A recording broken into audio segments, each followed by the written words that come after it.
Hey there, Filter Coffee Finance. Thank you for joining us for the latest episode of the Everything Podcast. Our guest today is AJ, a CFA charter holder and a fellow YouTube creator. He runs a channel called Straight Talks, and I came across his channel nearly 2 years ago and was inspired by a lot of the content that he put out there. AJ, first and foremost, I'd like to warmly welcome you to the channel and thank you for coming and sharing this platform here with us on Filter Coffee Finance. Thank you. Thank you for the welcome. And I'm happy to be here to talk about some of these topics. It's always fun too. So I'm looking forward to it. So today we'll get started. Can you possibly introduce yourself to the audience and tell us a little bit of your childhood background and Yeah, as definitely. whatever you feel like sharing? Yeah, I grew up in the US in the Midwest where I still live here now. And I decided to get into finance when I was about 13 or 14 years old, which I feel lucky to have have had an idea from an early age because it's just easier than when you're 23 years old and still trying to figure out what you want to do. So I was pursuing, throughout high school when I was 15, 16, 17, 18 years old, planning to and then applying for universities that had good finance programs because I knew that's the career I wanted to go into. And I would go to the meetings with my parents and their financial advisor. So I'm a financial advisor now. I work with individual clients and families on their own personal financial planning.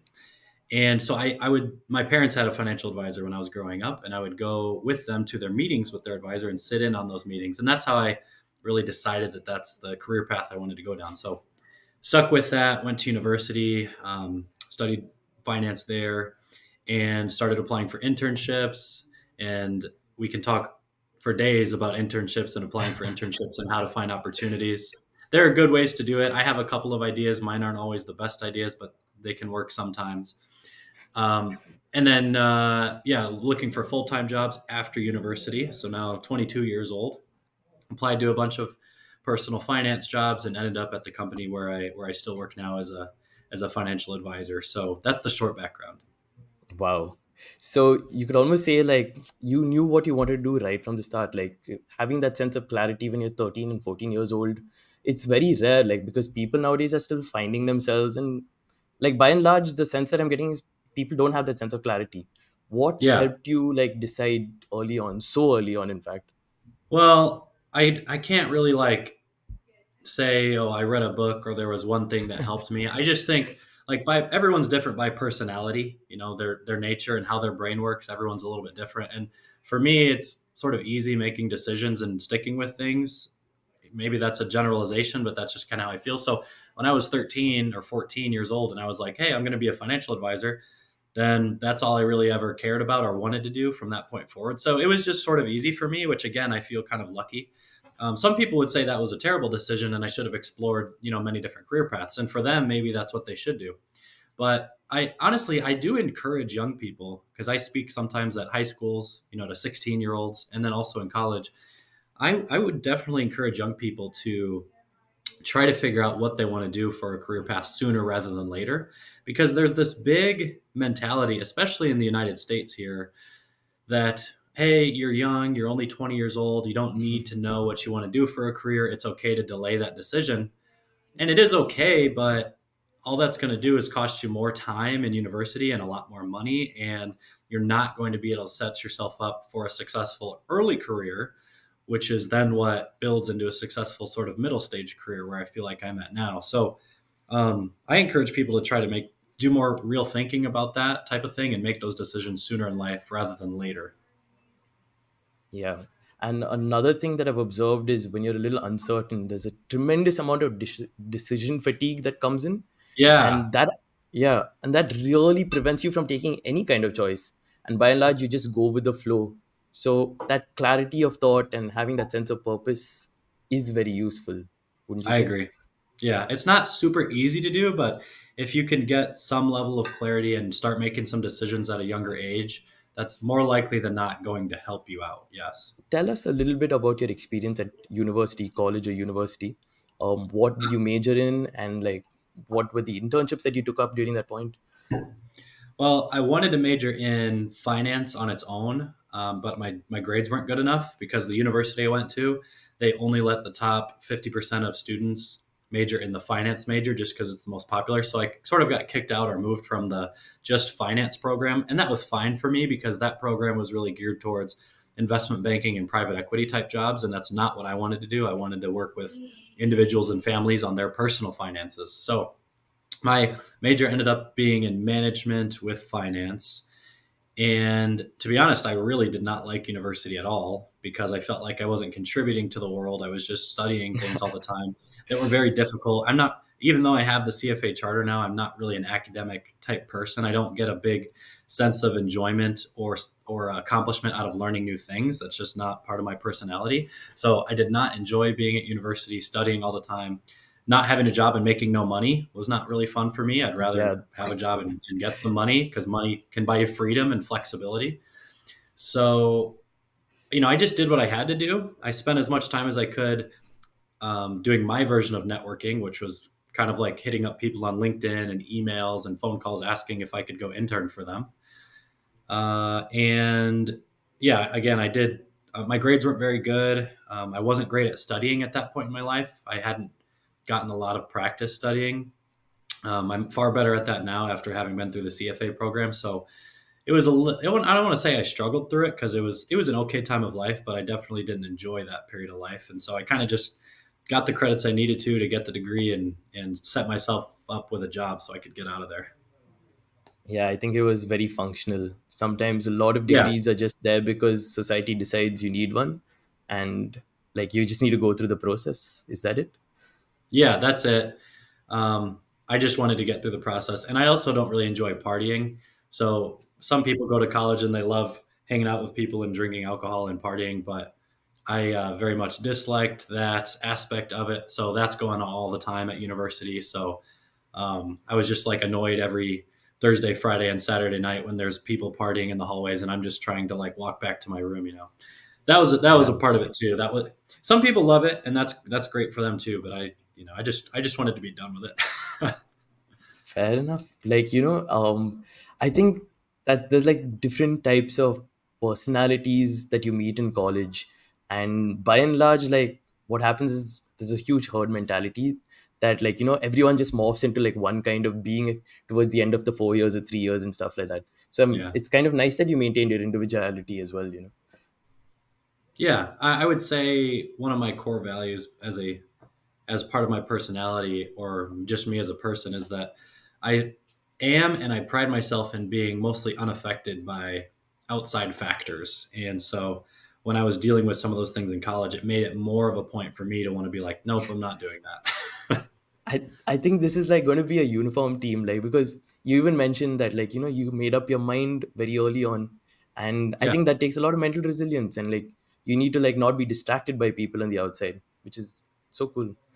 I'm able to see a lot of correlation between even some of your videos on YouTube and like the sense of purpose and the direction that you had, maybe even the commitment to the program. sure. Yeah, yeah. That might make sense. I see what you mean. Tell me a little bit about what happened after college when you started working full time. What were the roles like? So I was doing an entry level job in a financial planning company for about a year and a half. So I was answering emails and submitting some transactions, submitting reports and entry level things. And behind the scenes, I was studying for the investment licenses in the United States. To be a financial advisor, you need 2 or 3 licenses. So those took like 3, maybe 6 months to do. So I passed those licenses in the early stage of my career. And then the two partners of the company asked me, hey, would you consider pursuing the CFA program? And because we were just starting to establish a really formalized investment committee, and they had basically some competitors in the industry who did have CFA charter holders on staff, and they were like, well, we should have that. I don't think I know that they did not know much about what the program was. They just saw other people had a CFA charter holder working there, and they thought they wanted to do the same. I think So it's great for the branding. yeah, yeah. For the branding, it's very nice. So they asked me to do it, and I actually, at that point in my life, I was not planning on pursuing the CFA. When I was 2021, doing a couple internships, I thought I might, but then when I decided I didn't like just picking stocks and I wanted to go into personal financial planning, I decided I wouldn't then do the CFA program because it's not directly relevant to personal financial planning in most cases. But when they asked me to do it, I was like, hey. I had always kind of thought about doing it, and now they're wanting me to do it, and it's a huge challenge. And I was just sort of, and it comes with typically, great career prospects. So I'm like, I'd rather put in the effort now when I'm young, when I'm 22 years old. But at that time it was a 3 to 4 year program, so 22 to 25 years old, and dedicate most of the year each year to studying for the purpose of advancing myself just in the company, but also my own personal brand and all that. Everything just aligned with that being a positive and the right decision. So I said, yeah, I'll do it. I'll go for it. And I started studying for the CFA program November of that year, and I took the test June of the following year. The This first, was back level. in 2016, was it? Or like, which year 2016, was this yeah. in? Yeah. 2016, yeah. Wow. So I believe you started with CFA level 1, level 2, level 3. How many years did it take you to like finish all three? Was it three Yeah, I years? did. I did the three exams in 3 years, and at that time they just administered each exam once. Oh no, that's not true. Level one they administered twice, once in December, once in June. But then levels two and three were once a year, just in June. So I just did it in June each year.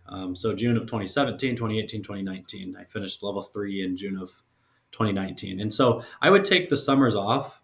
I wouldn't study basically July, August, September. But then I started about October, November each year, and then I would study for about 9 months until the following year's exam. And that's where the mantra 3 hours a day. I think that's where the 3 hours a day comes from, right? Yeah, Like that's three the hours a kind day of for 9 months. the schedule that I talk about a lot on my channel is just to study 3 hours a day. You get really used to it, and you'll end up studying way more hours than the average CFA candidate, which I think is an important thing to do because most CFA candidates don't pass all three exams. So you need to do more than the average. And yes, that's sort of where I implemented the 3 hours a day every day. So how do you balance it? Like I see on one end you're pursuing a corporate career and those on their own can be extremely draining. On the other hand, you're pursuing an extremely rigorous academic project in the Yeah. CFA. And on the third side, you're also producing content on this YouTube channel called Straight Talks. How did you manage all three? So I feel really lucky, and partly I just feel like I picked the right career path because my job in personal financial planning, especially for that first year and a half when I was in an entry level role at the company, I was only working 40 hours a week. A lot of finance jobs are 50, 60, 70. Investment banking, you work 80 hours a week or more. That I don't know how anyone could balance that. But for me, I got off work every day at 5 p.m. and went home. And I was married, I had no kids, so my wife and I would just hang out for a while, and then I would study every night from 7 to 10 p.m. So the the balance was, I mean, it's annoying to have to commit really the better part of 3 years of your life to studying, but outside of the sacrifice of that, balancing my time was not very difficult because again, I was done with work every day at 5 o'clock. And then the third aspect that you asked about, Raul, with YouTube was very not time consuming because my YouTube channel at that time, if you go on my channel and sort by the oldest videos, I was putting in zero effort. I didn't know, I had no plan of putting in effort onto YouTube videos. I just made one video every 6 months for the first year or two. I spent a total of 15 minutes per 6 months, working on that. So that wasn't really much of a time commitment. Studying was a big time commitment, but once you're committed to it and you treat it just like a second job that you're not gonna miss, then the balancing act sort of goes away, which is nice. So when you started off, then what was the vision behind the YouTube channel? What was the goal? I didn't have a vision or a goal. It's literally what I say in my first video. I just said, hey, there's not really anyone on YouTube right now talking about the CFA study journey, and I honestly I wish there was because I watch YouTube a lot. It's really the only media that I watch. I don't watch TV or Netflix or things like that. I just watch YouTube. So I'm a CFA candidate looking up, CFA studying, and there was like nothing on there. There were like two people who had each uploaded a couple of videos, and so I just took my iPhone and started recording a video. And I was like, hey, I was just looking for some CFA videos. There's nothing on there, so I guess I'll post one. My name's AJ, and I'm sitting here at my desk studying. And then I uploaded it, and it just made absolutely no sense. But I did that a few times, and then I want to say like the fourth or fifth video that I uploaded was after I passed level two. So again, that's 2 years later now. And I said, hey, I passed level two, and here's how I did it. And I uploaded that video, and it was real low quality. And then I don't think I logged onto my YouTube channel for 4 or 5 or 6 months. And then I logged onto YouTube, and I had gone from 2 subscribers to 1,000. And I was like, oh, geez, so people were watching the video. So for some reason, I got really lucky with the algorithm how I passed level 2 YouTube video. I think it was at like 50,000 views, and I had 1,000 subscribers on the channel. So then when I saw that, I was like, well, this is a cool opportunity. I'm going to pursue it. I think you identified, like, accidentally or on purpose, you definitely identified like a niche in the market. And Yeah, I think a lot of people did resonate with that because back then, if I remember correctly, there were only like a few Reddit forums, but there was never any like long form media content advising people about how to prepare for these exams. Maybe Mark Meldrum was putting out some content back then, but I don't think there was anybody else. I don't think Mark even had a YouTube channel at that point. There was one guy named Alex Cook who still has a YouTube channel. He uploads about crypto from time to time. The last time I checked, and he had like 3 videos at that time about how he passed the exams. And then there was one girl that I watched a couple videos on, and I can't remember her name, and she failed the exams, and she talked about that. So outside of those two, I can't remember ever seeing anything on YouTube, even about the CFA program at that time, which was really surprising. Okay, so now that we've covered maybe your early career and we've also talked about what your decision and motivation was behind pursuing the CFA program, I'd like to move on to what you actually currently do in your work. You mentioned that you work in personal wealth management, right? Personal financial planning. So, what is that? Can you explain it to somebody who might not have a complete idea? Yeah, I just did a meeting earlier today. So, married couple, sometimes they're wanting to retire and sometimes they're already retired. This couple, they were both 65 years old. They had recently retired. They came in, they looked at their portfolio. I talked to them about a couple of the adjustments we had made in the markets. I talked to them about their strategy on taking their income out of their accounts, talked about their plans for any extra spending that they might have this summer. So, you really, to answer your question, on a client facing level, what I do when I'm meeting with clients is I just talk with them about their lives. And then my job is to sit there and listen and make sure I'm understanding what their needs or their desires mean from a financial point of view. And then I just structure their financial plan or their portfolio to make sure it's meeting those needs. So it's a lot of listening. Sometimes it's explaining and teaching a little bit, but you never want to hit them with a ton of information and try to make yourself sound like a genius because they're just not Yeah. going to follow, and no one has a good experience just getting talked at when you're talking about things they don't understand. So there's a lot of that. And then part of my job is managing investment portfolios. We have an investment committee, and I work on that. And so that's a little bit of a different aspect of what I do. So, in a way, you could, number one, you understand what your clients need. And in a bigger scale, like you understand what they don't realize they need as well, because you're probably dealing Yeah. with so many clients on a yearly basis that there's certain things that people don't even realize might come up later on. Maybe preparing for some kind of unforeseen expenses, for example. Yeah, like tax planning. A lot of people don't think about tax planning in their 40s and 50s, but it makes a big difference once you're retired. Estate planning, and in the US, you really want to put together a will in case you get hit by a bus and you're dead and your family doesn't know what to do with your money. And I work at a firm where we have 7 offices, and so we have a lot of clients. And so, fortunately or unfortunately, it's probably every couple of weeks we have another client who will die, and we have to process their estate settlement. And most of the time, they do have estate plans set up, partly because we probably told them throughout the years to do that. But every once in a while, we run into a case where a client does not have an estate plan and then they die, and it is a huge headache. It's very expensive and it's a ton of logistics for their family. So, yes, you make a very good point. Sometimes we have to educate them and get them to do things that they're not even thinking about.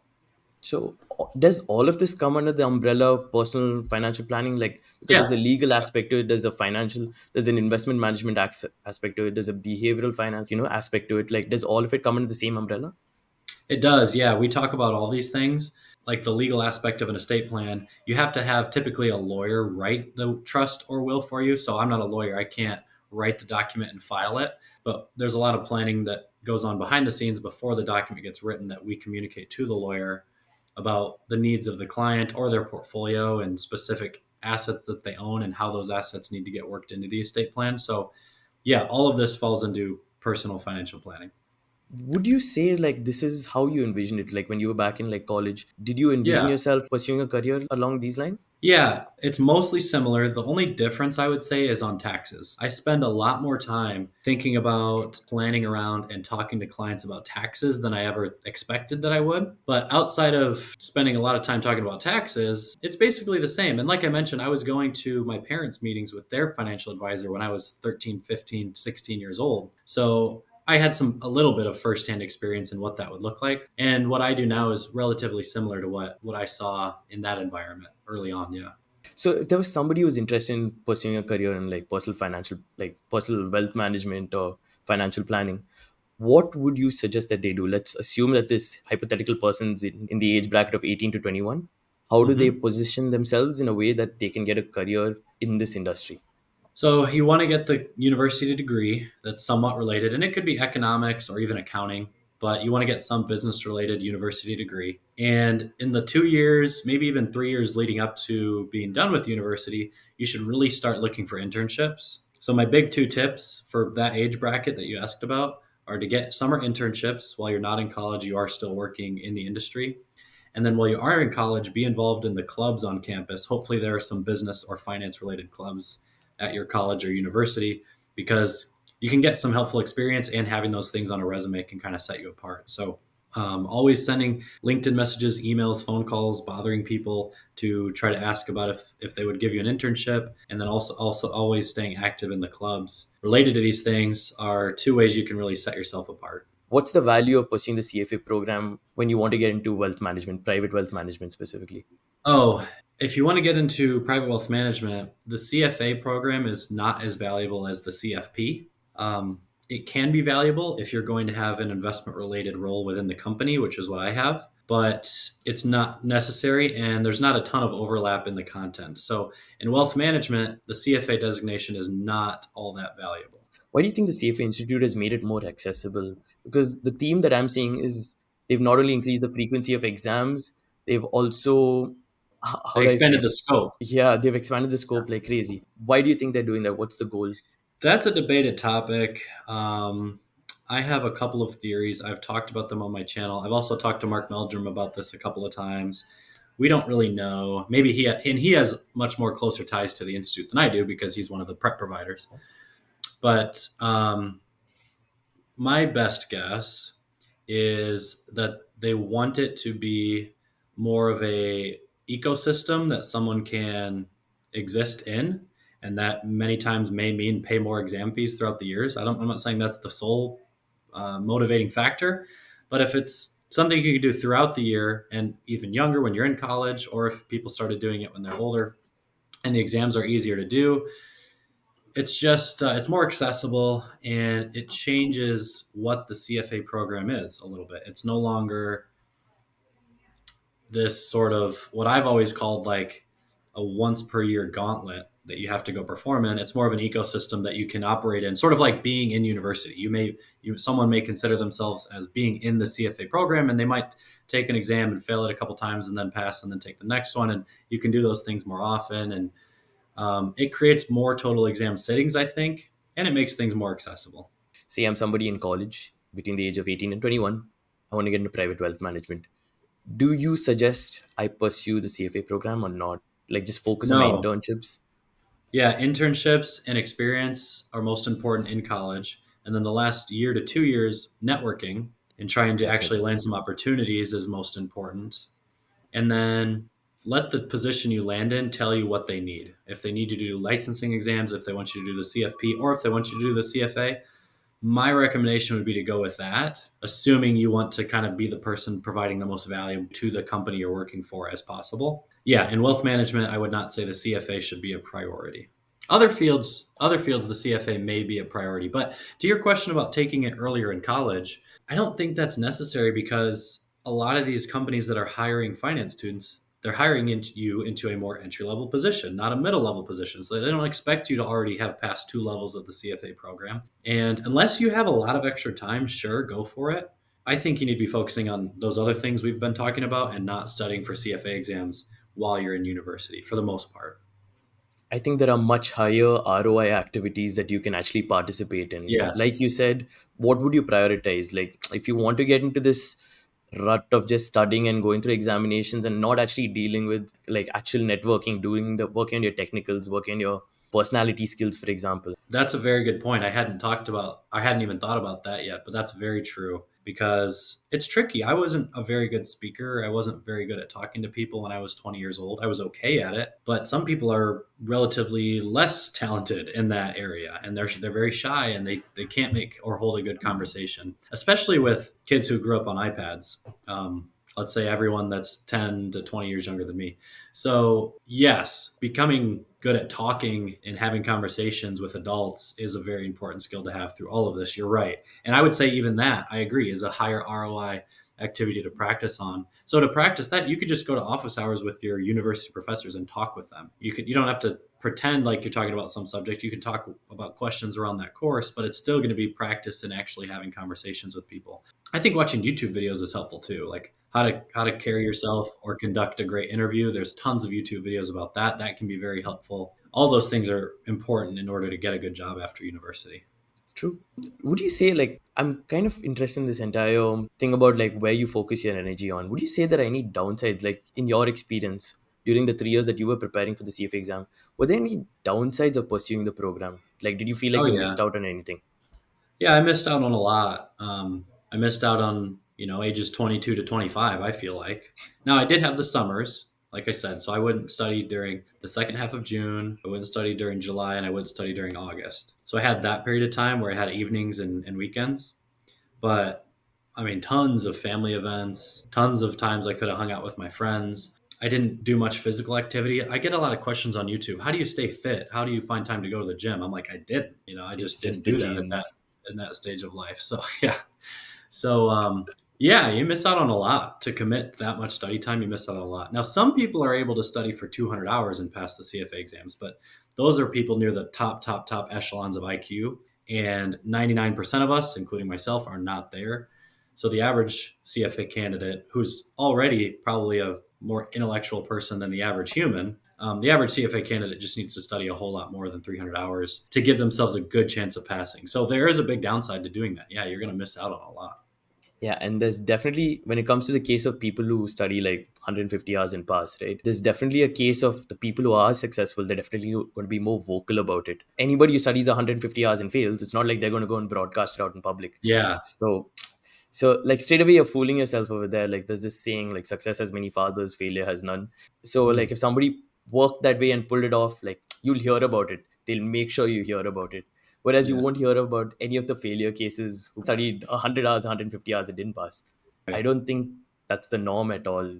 Yeah, that's why I try to not break, but I push against that 300 hours mentality a lot because there are a whole lot of candidates out there who study 300 hours and then fail.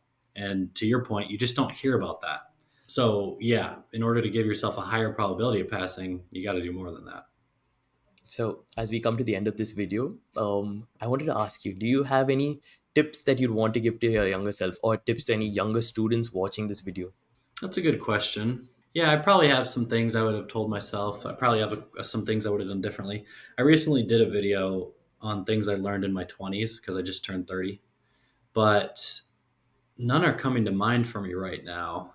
I don't want to say I did everything right in life, but I'm mostly happy with the decisions I've made. So it's not like, there's any major changes I would have made.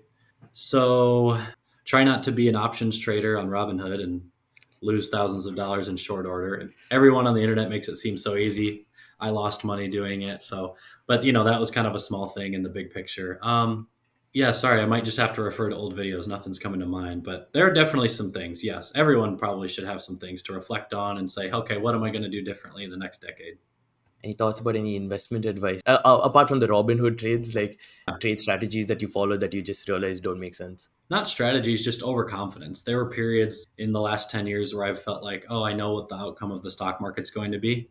And so I've bought leveraged ETFs in different sectors, basically, and I've been wrong more than I've been right. So being overconfident as an investor, even with someone who knows, I'm someone who knows that I can be wrong very often, and I'm well aware that I'm no genius. And still, I fell into some of these psychological traps thinking that I knew what the more likely outcome would be in markets. And it's very, very difficult to do that, and especially do that consistently. I've never been able to do it. So investment advice would be, don't get overconfident. You don't know, and you have less ability than you think you have. And more often than not, you just need to not touch your money in the markets and let it ride. Honestly. You don't know what you don't know, you know. Right. So as we come to the end, the last question that I have is, firstly, actually, as we come to the end, I'd like to thank you for the time, AJ. Oh, sure. It really means a lot. I've been watching your channel for the last 2 years, as I mentioned at the start as well. I got my CFA level 3 results a few weeks back, just a couple of weeks back, and I Oh, was past the exams as well. So it was. congratulations. I didn't know that. Thank you so much. By Yeah. and large, I would say like one of the few channels that I watched very closely was Straight Talks. The entire mantra of studying 3 hours a day, consistently putting in the effort, and staying focused, and delayed gratification. Like I learned that in part due to the videos I saw on your channel. So I wanted to say thank you so much for that. I'm sure there are so many other students out there who you've inspired through the years and who you'll continue to inspire. And as one of them, I'd like to just thank you wholeheartedly. Well, thanks for sharing that. And I'm glad it could be helpful. But most importantly, is congratulations to you. I didn't realize you just passed level 3. So that is huge. That's very cool. Yeah, it's been a huge relief. Just excited, just Good. move Good, good, on. good. And maybe my final question to you is, any thoughts on what your plans are for the future? Yeah. I'm going to keep doing what I'm doing now, and I'm going to keep developing in the business that I'm in now. I'm trying to establish a little bit of and I have been establishing a bit of a brand or a network amongst YouTubers and content creators that I'm now working with them as their financial advisor, which is a lot of fun for me. And I'll probably work at the same place here till I retire, and I'm just going to keep it going in the same direction. So I'm not one of the people that change jobs often. That can work out well, but I want to stick in the same place probably forever, which sounds boring to a lot of people I know, but that's my plan. That's probably a sign that where you are is like the best place to be, because I most think people so. switch because they hate where they are. I also think a lot of people who switch find out the grass isn't greener on the other side. I've seen that firsthand True. with some friends and ex coworkers. Yeah. So thank you again, AJ. If any of y'all want to connect with AJ, I'll link his LinkedIn down below. You can reach out to him. Is that cool, AJ? Perfect. Yeah. Thank you. Yeah. Always. So I'll link him down below, and I'll also link AJ's channel, Straight Talks, so you can go and see some of the content that he puts out there as well. It's extremely inspirational, and it'll help you set you straight if you ever find yourself wavering during your CFA prep. Thanks, everyone.